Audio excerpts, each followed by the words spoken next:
अस्सलामु अलैकुम वरहमतुल्लाहि वबरकातुह। मुहतरम नाज़रीन किराम, मुझे उम्मीद है कि आप सब खैरियत से होंगे। रब तबारक व तआला की बारगाह में दुआ है कि मौला हम सबको तमाम ज़मीनी आसमानी बलाओं से वबाओं से महफूज़ व मामून फरमाए। नाज़रीन किराम, आज हम गुफ्तगू करेंगे कि हम बहुत सारे ऐसे हमारे दोस्त हैं जिन्हें अगर एक नमाज के बारे में बताया जाए तो उस नमाज के एवज़ में अभी हमारी बात कंप्लीट होती ही नहीं है कि उनके बहुत सारे सवालात आ जाते हैं। आखिर वो नमाज कौन सी है? वो नमाज तहज्जुद है। हमारे बहुत सारे इस्लामी बहन और इस्लामी भाइयों के दिलों में नमाज तहज्जुद के लेके बहुत सारे सवालात हैं। सबसे पहले अगर वो इरादा करते हैं कि तहज्जुद की नमाज़ पढ़ी जाए तो उनके जहन में ये सवाल आता है कि तहज्जुद की नमाज़ किस वक्त पढ़ी जाए, उसका मेन टाइम क्या है, और क्या तहज्जुद की नमाज में कोई पार्टिकुलर सूरा पढ़ा जाता है, और क्या तहज्जुद की नमाज पढ़ने का नियत क्या है, किस तरीके से हम तहज्जुद की नमाज की नियत करें, और तहज्जुद की नमाज की फजीलत क्या है, what is the importance of तहज्जुद नमाज।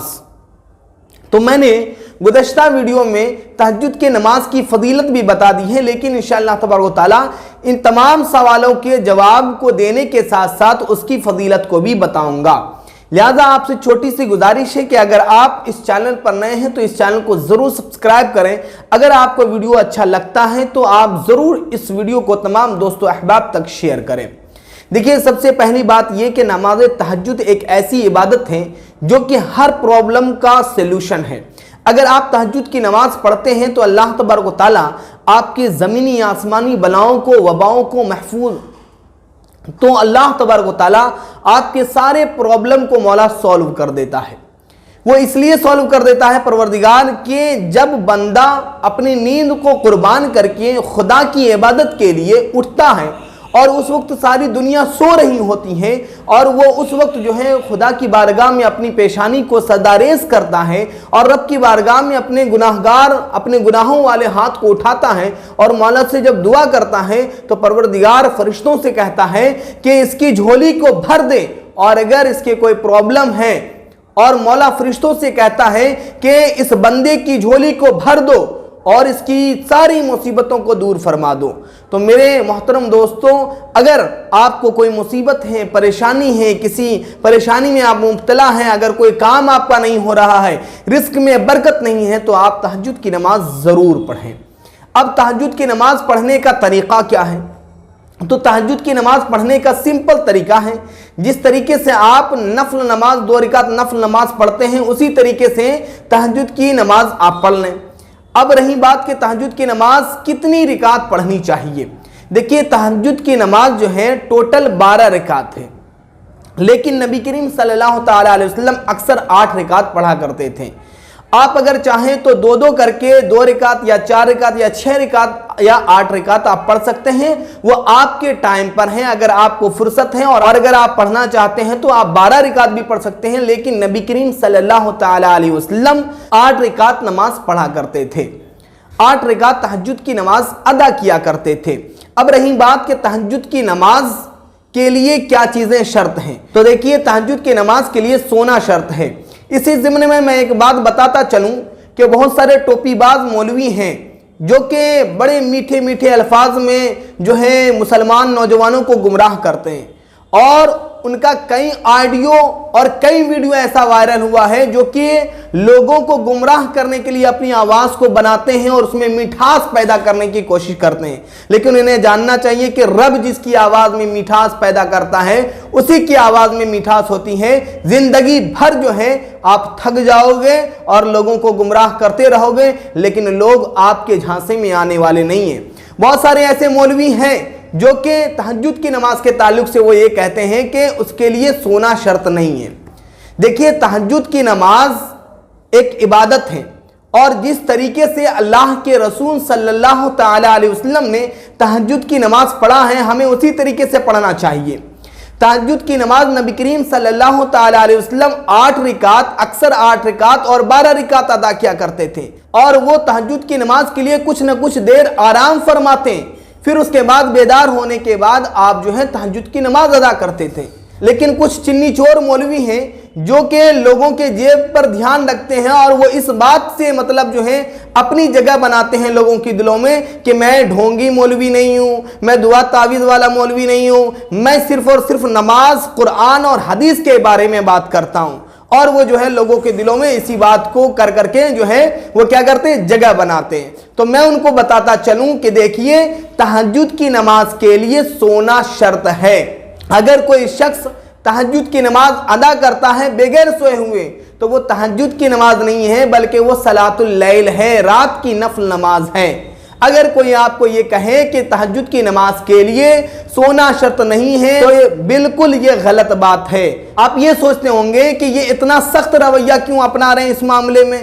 میں اتنا سخت رویہ اس لیے اپنا رہا ہوں اس معاملے میں کہ بہت سارے ایسے مولوی ہیں جو کہ بہت سارے ایسے فرقے سے تعلق رکھتے ہیں جو کہ عوام کو گمراہ کرتے ہیں اور کہتے ہیں کہ تم 12-1 بجے رات تک تم جاگتے ہی ہو، ایسا کیا کرو کہ جو ہے تم نماز پڑھ کر کے سو جایا کرو۔ ارے بھائی، تہجد کی نماز کے لیے سونا شرط ہے۔ اگر کوئی شخص بغیر سوئے تہجد کی نماز ادا کرتا ہے تو وہ تہجد کی نماز نہیں ہے بلکہ وہ صلاۃ اللیل ہے، وہ رات کی نفل نماز ہے۔ اب بات رہی یہ کہ اگر کوئی شخص تہجد کی نماز پڑھنے کے لیے کھڑا ہوا تو وہ نیت کیسے کرے؟ تو دیکھیے، تہجد کی نماز کے لیے سب سے پہلے تو آپ کو یہ جاننا چاہیے کہ نیت دل کے ارادے کا نام ہے۔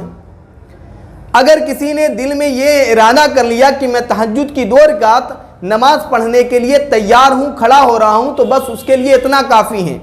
لیکن اگر وہ زبان سے ادا کرنا چاہتا ہے تو وہ اس طریقے سے کرے کہ نیت کی میں نے 2 رکعت نماز تہجد نفل واسطے اللہ تبارک و تعالیٰ کے منہ میرا کعبہ شریف کی طرف اللہ اکبر کہہ کر کے جو ہے وہ ہاتھ باندھ لے۔ پھر اس کے بعد کوئی بھی پارٹیکولر سورہ نہیں ہے، جس طریقے سے آپ نمازوں میں جو سورت پڑھتے ہیں انہی تمام سورتوں کو اس نماز میں بھی آپ کو پڑھنا ہے۔ پھر اس کے بعد آپ ثنا پڑھ لیں، ثنا پڑھنے کے بعد تعوذ تسمیہ کے بعد آپ سورہ فاتحہ پڑھیں، سورہ فاتحہ پڑھنے کے بعد آپ کو جو بھی سورت یاد ہیں آپ وہ سورت پڑھیں۔ اگر کسی کو صرف اور صرف 2 سورت یاد ہے تو پہلے 1 سورت پڑھے، پھر اس کے بعد دوسری رکعت میں دوسری سورت پڑھ لے۔ اس طریقے سے جو ہے آپ تہجد کی نماز آپ چاہیں تو 4 یا 6 یا 8 یا 12 ادا کر سکتے ہیں، لیکن نبی کریم صلی اللہ تعالی وسلم 8 رکعت تہجد کی نماز پڑھا کرتے تھے۔ اب بات رہی یہ کہ تہجد کی نماز کا وقت کیا ہے۔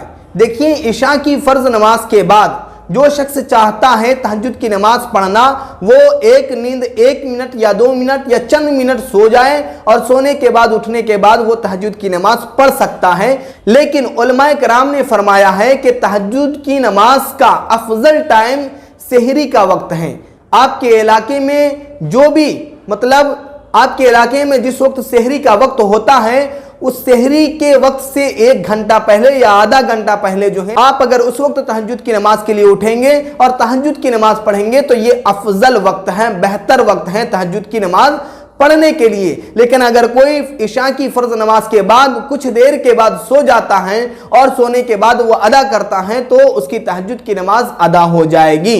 لیکن بہتر اور افضل ٹائم وہی ہے سحری سے آدھا یا 1 گھنٹہ پہلے وہ اٹھیں اور جو ہے تہجد کی نماز ادا کریں۔ اور تہجد کی نماز ادا کرنے سے اللہ تبارک و تعالی راضی ہوتا ہے اور اس کی تمام مشکلوں کو جو ہے آسان فرما دیتا ہے۔ اگر کسی کا کوئی مسئلہ پھنسا ہوا ہے، اگر کوئی مصیبت میں ہے، اگر کوئی ہاسپیٹل میں ہے، اگر کسی کا کیس پھنسا ہوا ہے یا کسی بھی پریشانی میں مبتلا ہے، اگر اسے رزلٹ میں اچھا رینک حاصل کرنا ہے تو ضرور بھی ضرور نماز تہجد کی پابندی کریں اور رب کی بارگاہ میں اپنے گناہوں سے بھرے ہاتھ کو اٹھائے اور رب کی بارگاہ میں رو کر کے گڑ گڑا کر کے دعا کرے کہ مولا اس آسمان دنیا کے نیچے ہمارا کوئی بھی نہیں ہے تیرے سوا، ہم کہاں جائیں، کس کے پاس جائیں، کس سے مانگیں؟ تو ہی تو جو ہے رحیم ہے مولا، تو ہی تو جو ہے 70 ماؤں سے زیادہ محبت کرنے والا ہے مولا۔ ہماری مصیبتوں کو ٹال دے، ہماری مشکلوں کو ٹال دے، ہمارے بگڑے ہوئے کام کو بنا دے، تو انشاءاللہ تبارک و تعالی پروردگار اس نماز کے صدقے طفیل میں ضرور بھی ضرور آپ کی مصیبتوں کو टाल देगा। तो रब तबारक व तआला की बारगाह में दुआ है कि मौला हम सबको नमाज तहज्जुद पढ़ने की तौफीक व रफ़ीक अता फरमाए, और जो लोग पढ़ते हैं मौला उन सब के सदक़े में हमारी तमाम मुसीबतों को आसान फरमाए। और अगर अब भी कोई सवालात रह गए हैं आपके ज़हन में तो ज़रूर सवाल करें, इंशाअल्लाह तबारक व तआला माकूल जवाब दिया जाएगा। अस्सलामु अलैकुम व रहमतुल्लाहि व बरकातुहू।